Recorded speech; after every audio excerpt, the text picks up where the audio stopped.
ಅಷ್ಟೇ. ನನ್ನ ತಂದೆಗೆ ಬಹಳ ಕೋಪ ಬರುವಂತೆ ಕೆಲಸವನ್ನೇ ಮಾಡಿದ್ದೀರಿ. ನನ್ನ ಪ್ರಶ್ನೆ ಬೇರೆ ಇದೆ, ನಿನ್ನ ಉತ್ತರವೇ ಬೇರೆ ತರಹ ಇದೆ. ನೀವು ನನ್ನನ್ನ ತಪ್ಪಾದ ಪ್ರಶ್ನೆಗಳನ್ನೇ ಕೇಳ್ತಾ ಇದ್ದೀರಿ. ನಿನ್ನ ಮಾತಿನ ಅರ್ಥ? ನಿಮಗೇನ್ ತೊಂದರೆ ಆಗ್ತಾ ಇದೆ? ಹ್ಯಾಮ್ಲೆಟ್, ನಾನು ನಿನಗೆ ಏನ್ ಆಗ್ಬೇಕನ್ನೋದು ಅರ್ಥ ಆಯ್ತಾ? ಅಯ್ಯೋ, ಎಲ್ಲಾದ್ರೂ ಉಂಟಾ? ಖಂಡಿತವಾಗಿಯೂ ಇಲ್ಲ. ನೀವು ಮಹಾರಾಣಿ ಸಾಹೇಬ್ರು, ನಿಮ್ಮ ಗಂಡನ ಕೊನೆಯ ತಮ್ಮನ ಹೆಂಡತಿ ಹಾಗೂ ನನ್ನ ತಾಯಿ. ನೀವು ನನ್ನ ತಾಯಿ ಆಗ್ಬಾರ್ದಾಗಿತ್ತು. ಏನಿನ ಹೊಸಯವಾದ ಮಾತುಗಳನ್ನ ನಿಲ್ಸು. ಎಂದಿದ್ರೆ ನಿನ್ನ ಭಾಷೆಯಲ್ಲಿ ಹೇಳೋ ನಾಕಾರಿಸಬೇಕಾಗುತ್ತೆ. ಅಮ್ಮ, ನನಗೆ ಭಯ ಬೀಳಿಸೋ ವ್ಯರ್ಥ ಕೆಲಸ ಮಾಡಬೇಡ. ಬಾಯಿ ಮುಚ್ಚಿಕೊಂಡು ಕೂತ್ಕೋ.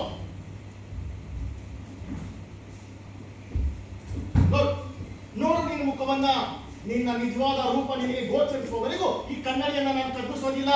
ಹಾಗೂ ನಿನ್ನ ಹೀನ ಚರಿತ್ರೆ ನೆನಪು ಬರುವವರೆಗೂ ನೋಡು ನೋಡು. ಏನಾಗಿದೆ ನಿನಗೆ? ಹೊತ್ತೆ ಹಿಡಿದಿಯಾ? ಕೊಲೆ ಮಾಡ್ಬಿಡ್ತೀಯಾ? ಅಮ್ಮ, ಕೊಲೆಯಾಗಿರೋದು ರಾಜಾ ಸಾಹೇಬ್ರದು. ಅದೇ ರಾಜಾ ಸಾಹೇಬ್ರ ತಮ್ಮನ ಜೊತೆ ನಿನ್ನ ಮದುವೆಯಾಗಿದೆ. ಕೊಲೆಯಾಗಿದೆಯಾ? ಮೊದಲು ನಿನ್ನ ಬೆರಳು ಹಿಸ್ಕೋದನ್ನ ನಿಲ್ಲಿಸು.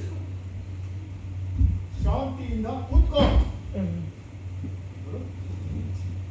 ನಾನೀಗ ನಿನ್ನ ಮನಸ್ಸಲ್ಲಿರುವ ಕೊಲೆಯನ್ನ ತಿರುಗಿ ಬರಲಿದ್ದೇನೆ. ಅಂತ ಕೆಲಸ ನಾನೇನ್ ಮಾಡಿದ್ದೀನಿ? ಏನು ಮಾಡಿಲ್ವಾ ಅಮ್ಮ?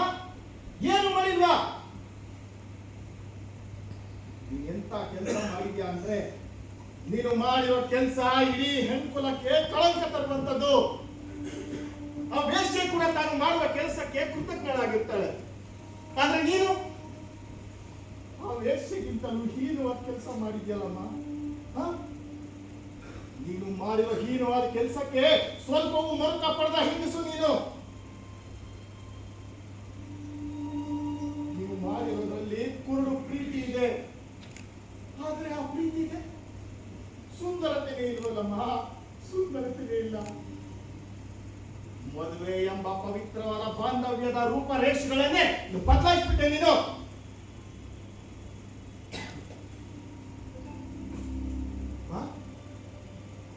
ಅಲ್ಲಿ ನೋಡಮ್ಮ, ಅಲ್ಲಿ ಆ ಎರಡು ಭಾವಚಿತ್ರಗಳು ನೋಡಮ್ಮ. ಸ್ವಲ್ಪವೂ ವ್ಯತ್ಯಾಸ ಇಲ್ಲದ ರೂಪ. ಅಮ್ಮ, ನಿಮ್ಮ ಮುಂದೆ ಆ ಸುಂದರವಾದ ತೋಟ ಒಂದು ಕಡೆ, ಮತ್ತೊಂದು ಕಡೆ ಬಂಜರು ಭೂಮಿ ಇತ್ತು. ಆದ್ರೆ ನೀವು ಆಯ್ಕೆ ಮಾಡಿದ್ದು ಈ ಬಂಜರು ಭೂಮಿಯನ್ನ. ಯಾಕಮ್ಮ? ಯಾಕೆ? ನಿನ್ನ ಕಣ್ಣು ಇಬ್ಬರೇ ಹೋಗಿತ್ತಾ? ಹೇಳು. ನೋಡು, ಅದು ನನ್ನ ಕಣ್ಣು ಪ್ರೀತಿಯಿಂದ ಕುರುಡಾಗಿತ್ತು ಅಂತ ಮಾತ್ರ ಸುಳ್ಳು ಹೇಳ್ಬೇಡ. ಯಾಕಂದ್ರೆ ಈ ವಯಸ್ಸಿನಲ್ಲಿ ನಿಂಗೆ ಯಾವ ಯಪ್ಪನವೂ ಇಲ್ಲ, ಯಾವ ಬಿಸಿ ರಕ್ತವೂ ಇಲ್ಲ. ಅದ್ಯಾವ ಪಿಸಾಚಿ ನಿನ್ ಕಣ್ಣಿಗೆ ಬಟ್ಟೆ ಕಟ್ಟಿತ್ತಮ್ಮ. ಈ ರೀತಿ ಕ್ಷಮಿಸಲಾರ್ದ ತಪ್ಪು ಮಾಡ್ಬಿಟ್ಟಲ್ಲ.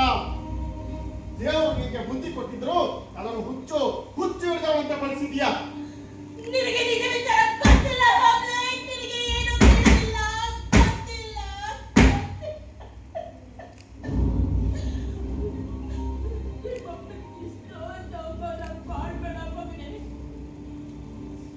ನನ್ನ ಕಣ್ಣನ್ನ, ನನ್ನ ಆತ್ಮದ ಒಳ ಹೊಕ್ಕು ಎಲ್ಲ ಕರಾಳ ಸತ್ಯವನ್ನ ನೋಡುವಂತೆ ಮಾಡಬೇಡ.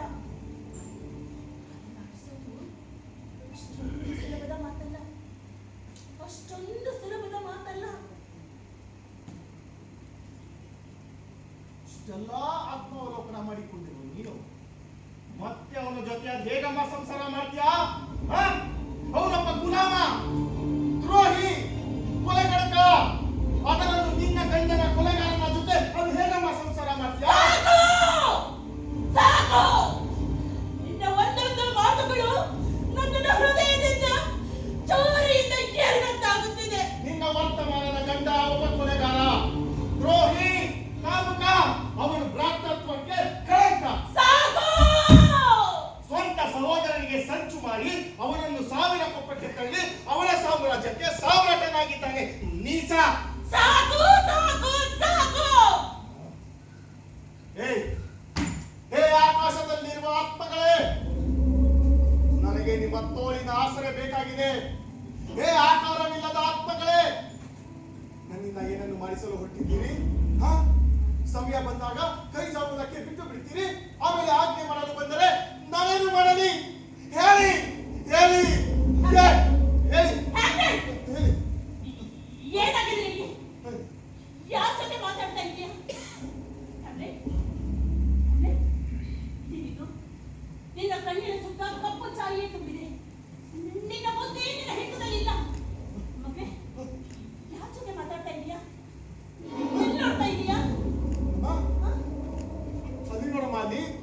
ಆ ಎರಡು ನೀಲಿ ಕಣ್ಣುಗಳು ಹೇಗೆ ಹೊಳಿತಾ ಇದೆ ನೋಡಮ್ಮ.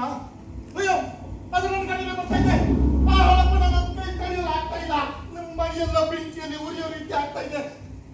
ಏಯ್, ಹೊರಗೆ ಬರಬೇಡಿ. ನಿಮ್ಮ ಕೊನೆಯ ಪ್ರತಿಕಾರವನ್ನು ನಾನು ತೀರಿಸಿಕೊಳ್ಳಲಾಗುವುದಿಲ್ಲ. ಬರಬೇಡಿ.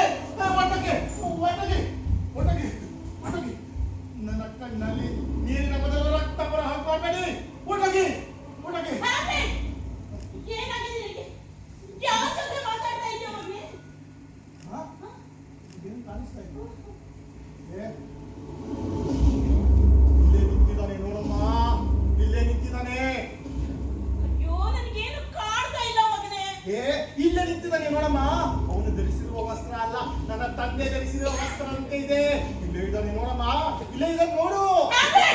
ಹೊತ್ತು ಹಿಡಿದಿದೆಯಾ ನಿನಗೆ? ನಿನ್ನ ಮಾತುಗಳು ನನ್ನ ಹೃದಯವನ್ನು ಹರಿದು ದಿಗ್ಭಾಗ ಮಾಡುತ್ತಿದೆ. ನಾನು ಹುಚ್ಚ ಅಲ್ಲ, ನನಗೆ ಕಾಣಿಸ್ತಾ ಇರೋದೆಲ್ಲ ಸುಳ್ಳಲ್ಲ. ಬೇಗ ನಿನ್ನ ಹೀನ ಚರಿತ್ರೆಯ ಪುಟವನ್ನು ಸುಟ್ಟು ಪೂಜೆ ಮಾಡಮ್ಮ. ಅಮ್ಮ ಅಮ್ಮ ಅಮ್ಮ, ದಯವಿಟ್ಟು ಇವತ್ತು ಒಂದು ದಿನ ನನಗೋಸ್ಕರ, ಇವತ್ತು ಒಂದು ದಿನ ಆ ಚಿಕ್ಕಪ್ಪನ ಹಾಸಿಗೆ ಮೇಲೆ ಮಲಗಬೇಡಮ್ಮ, ಮಲಗಬೇಡ. ನಿನಗೆ ಬೇಸರವಾದ್ರೆ ನಾಟಕವನ್ನಾದ್ರೂ ಮಾಡ್ಬೋದಲ್ಲ. ಅವನ ಕೈಗಳು ನಿನ್ನ ದೇಹವನ್ನು ಮುಟ್ಟಿದಾಗ ನನಗೆ ಹುಚ್ಚು ಹಿಡಿದಂತೆ ಆಗುತ್ತದೆ ಅಮ್ಮ, ಹುಚ್ಚು ಹಿಡಿದಂತೆ ಆಗುತ್ತದೆ. ಅಯ್ಯೋ, ನಾನೇನ್ ಮಾಡ್ಲಿ? ಅದೇ ನಾನು ಹೇಳಿದ್ನಲ್ಲ, ಹಾಗೆ ಮಾಡು. ಹಾಸಿಗೆಯಲ್ಲಿ ಒಬ್ಬನೇ ಮಲಗಲಿ, ಒದ್ದಾಡಲಿ. ನೋಡು, ನೀನು ಮಾತ್ರ ಅವನ ಜೊತೆ ಮಲಗಬೇಡ. ದಯವಿಟ್ಟು